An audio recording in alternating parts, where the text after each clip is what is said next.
This is eNews at 7, live from Johannesburg. Hello, good to be with you. I'm Gareth Edwards.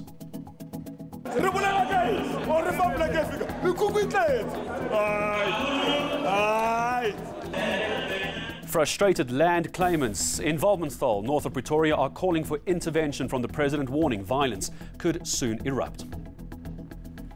President Ramaphosa took to the streets of Soweto today to highlight the investment opportunities in that area. This comes on the back of the investment conference.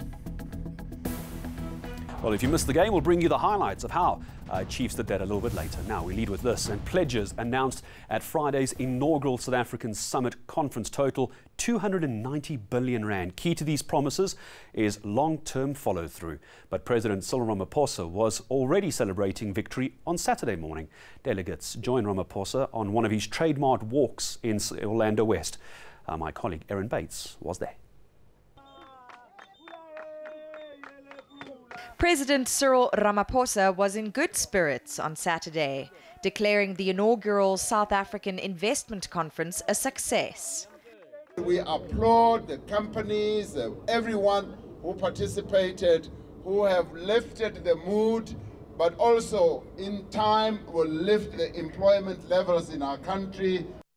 Ramaphosa, cabinet ministers and investors walked roughly 2 kilometers during an event highlighting small and medium businesses in townships.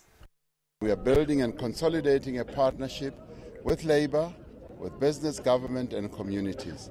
So the 4 key role players in the body politic of our country are working together.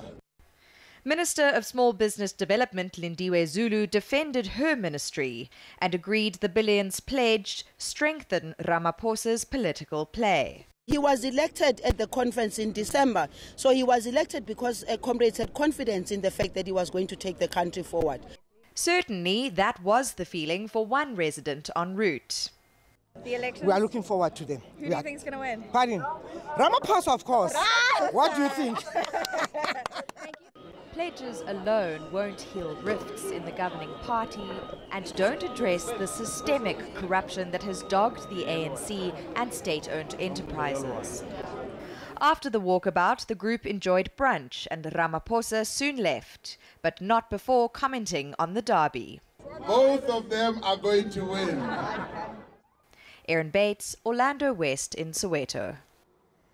Well, let's stay with news of the presidency. And for roughly 6 months, 4 special envoys appointed by the president have been scouting for foreign investment. They are business executive Phumzile Langeni, former finance minister Trevor Manuel, former deputy finance minister BC Jonas, and former Standard Bank CEO Jaco Maree.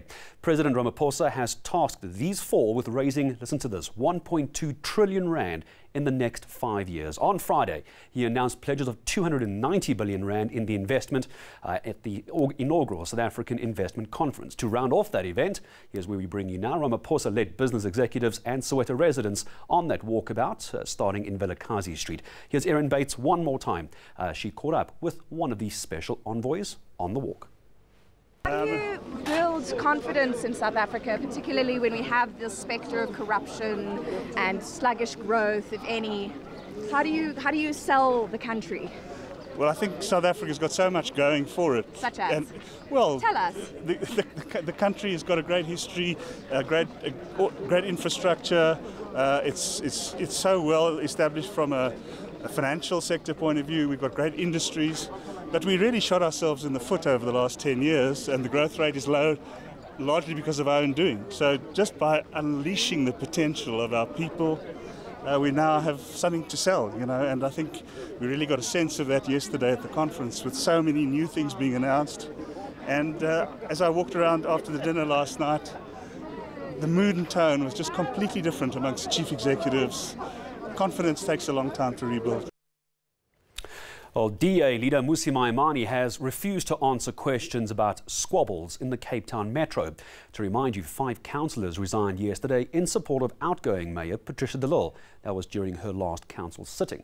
Maimane led a protest to the KwaZulu-Natal Police headquarters today to raise concerns about the acting provincial commissioner in Nkandla Mkhwanazi, Tuba Valani has those details. There was chaos as journalists tried to get answers from DA leader Maimane. He dodged some of the questions posed. What can you say about what happened in Cape Town? Our communities need to be safe all across the country. Maimane was also asked what the DA is going to do if Delile doesn't leave. I think you need to speak to Cape Town people. I'm here to fight for safety in this community. The leader of the party, what is the DA? The DA leader earlier addressed scores of his party members. They were protesting against the acting provincial police commissioner. They alleged that he recently issued a circular instructing all officers not to allow members of political parties to visit police stations. But despite the troubles, Maimane assured members that the DA still remains a diverse party. You see, that's why I'm glad you are all here. Because the DA is the only party that will represent all South Africans in one South Africa for all. In the city of Cape Town, racism allegations were leveled against the DA by some of those who quit, a claim the party denies. However, the drama in Cape Town doesn't seem to worry the party in KwaZulu-Natal. Voters out there, they want government. It will be able to grow economy. Government, it can create jobs. It can be able to stop crime. Government will secure our borders. Protesters handed over a memorandum giving police and community safety MEC 14 days to respond. Chuba Vilane, Durban. ANC Limpopo Treasurer Danny Mziza is challenging the VBS Mutual Bank looting report. He wants the document reviewed and set aside by the High Court. It alleges that Mziza was one of the kingpins who convinced municipalities to invest in that bank. He says the report taints both his reputation and also his dignity. The investments were found to be unlawful and municipalities lost R1.5 billion collectively. Others implicated include EFF Deputy President Floyd Shivambu's brother Brian. Limpopo ANC Deputy Chairperson Florence Radzelani has also been fingered in the SA Reserve Bank report. VBS was looted of nearly R2 billion.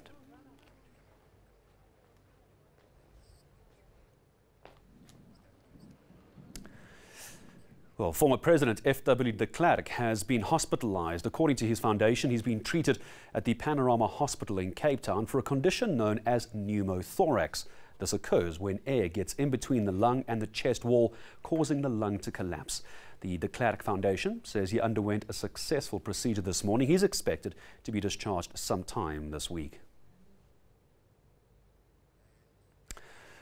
And when we come back here on eNews at 7, anger in the United States. This as the Trump administration considers limiting the definition of gender to strictly male or female.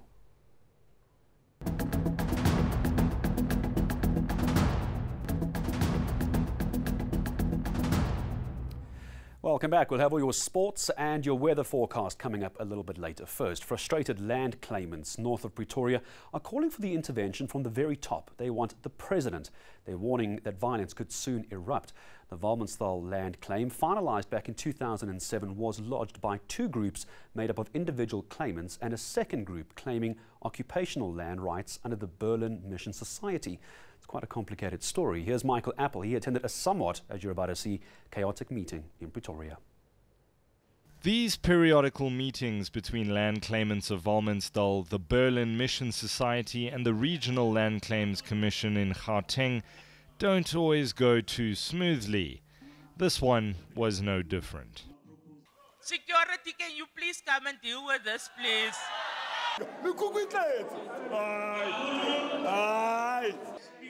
The Regional Land Claims Commissioner is frustrated by the claimants' inability to get their house in order after countless meetings over 3 years. So I'm going to ask for the last time for us to make a decision.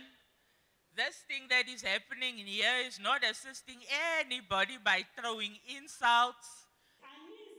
This claimant from the Berlin Mission Society says the situation with their land being illegally sold and lost to land grabbers is out of control. Let us talk this mother to mother. How are you going to feel when we are in your house and there's somebody who come in your home and occupy your home without you? Chairperson of the Walmansthal CPA is calling on the highest office in the land to act before it's too late. President Cyril Ramaphosa intervene this thing ya Valman because auna Korean and then it will felleta in a war zone whereby bloodshed it over thing. People are angry. The squatters, land grabbers, they do what as they wish. In that land. The portfolio committee must investigate the corruption because definitely there's a lot of corruption in this. This meeting did not achieve what it set out to, but what has been decided is that a task team or committee of 10 people, 5 from Valmensdal and 5 from the Berlin Mission Society, will in the next 2 weeks look into a whole host of issues that continue to plague this community north of Pretoria. The Regional Land Claims Commissioner declined to comment on camera, asking instead that written questions be sent to her office. Michael Apple, Pretoria. Well, we stay with land issues here on eNews, and some of the country's leading economists say granting title deeds to rural communities may just lead to even more problems. This is in contrast to a popular view that title deeds will have a positive effect on rural development. The suggestions by the high-level panel led by former President Kgalema Motlanthe have rubbed the Zulu King the wrong way. He was particularly miffed by the panel's recommendation that people living on land administered by Ingonyama Trust should be given title deeds.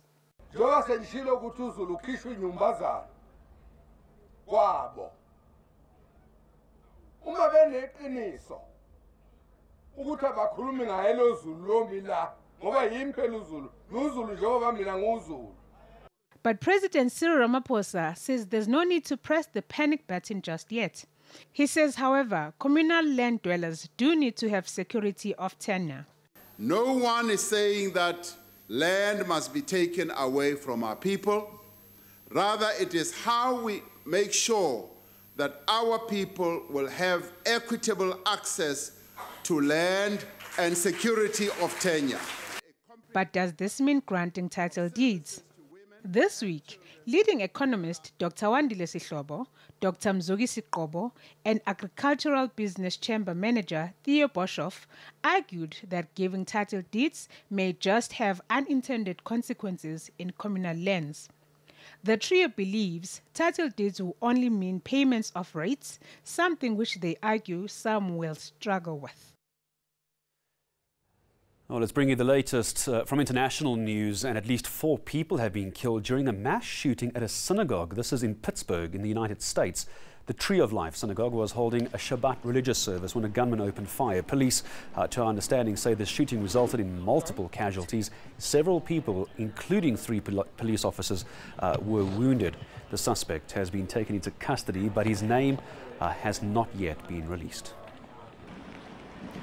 We stay with news from America, and the Trump administration is considering limiting the definition of gender to strictly male or female. That's according to a leaked memo published in the New York Times, which has now sparked fears and protests in the U.S. transgender community. Here's correspondent Mary McCarthy reporting from Los Angeles. It was just one article about just one memo from the U.S. Department of Health and Human Services, but it led to demonstrations across the U.S. It's a definition of gender so limited that it would erase the transgender category. It's not official policy, but it's being discussed, and the article about it stunned the transgender community. I was in shock. Natalie Chang, a photographer at a Hollywood agency specializing in transgender models, is one of an estimated 1.4 million transgender adults in the U.S. She says over the past decade, the U.S. has made huge progress on acceptance of transgender individuals, and it doesn't make sense for the Trump administration to suddenly go backwards. Science has been screaming at them with a megaphone that we exist, and then we have the right to exist as well. And this is scientifically proven that we are not crazy people. You know, we are just people who want to thrive in life. Transgender advocates say the memo comes as the Trump administration has been steadily attacking their community. In many parts of the U.S., including here in California, there are state laws protecting transgender individuals from discrimination. But even here, the Trump administration's policies on transgender rights have led to worries and fear. when we hear something like this, it's like taking us back to a place where we've been afraid of being who we are or being ashamed of who we are. Marroquin is an immigrant from Guatemala, one of many transgender individuals who came to America out of fear of persecution in their home countries. But as they wait to see if the Trump memo becomes policy, they fear America could lose the status it had earned as a relatively safe haven for the transgender community. Mary McCarthy, Los Angeles. Break. Is it going to get much hotter? We'll find out in the weather. And also then this story. A ballet teachers initiative is breaking down stigmas about the genre and making it even more accessible and even more inclusive. We'll tell you about that when we come back.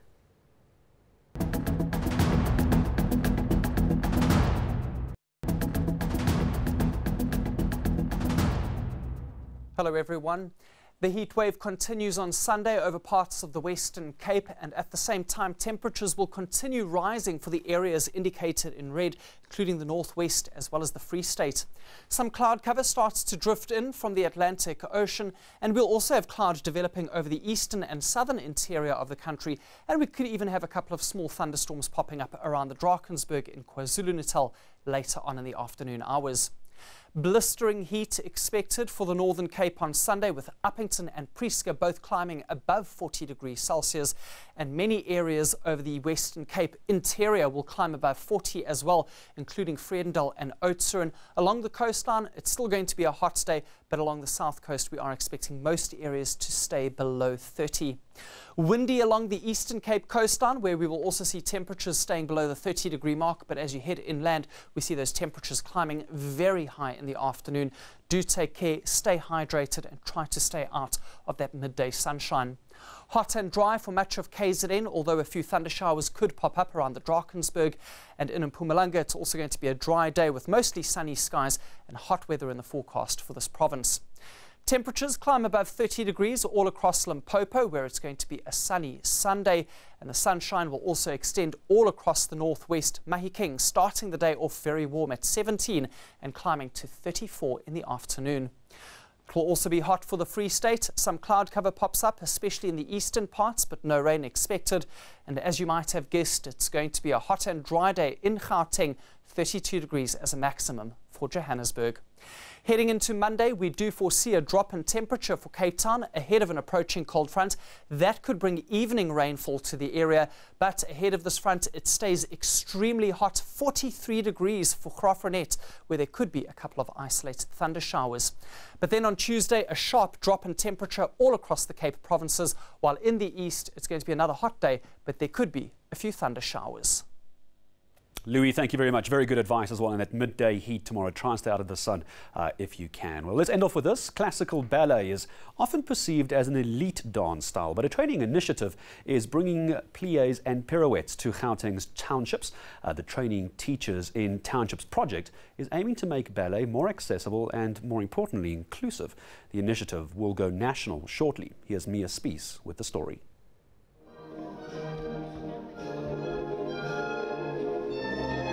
Ballet shoes, tutus and tiaras are inaccessible for most South Africans. But the South African International Ballet Competition is trying to change that through its Training Teachers in Townships project. So we started the program 3 years ago in a small classroom in Soweto, and now it has grown to Soweto, Orange Farm, Ennerdale, Gelukdal, Rege Park, Boksburg, we're even in Soshanguve.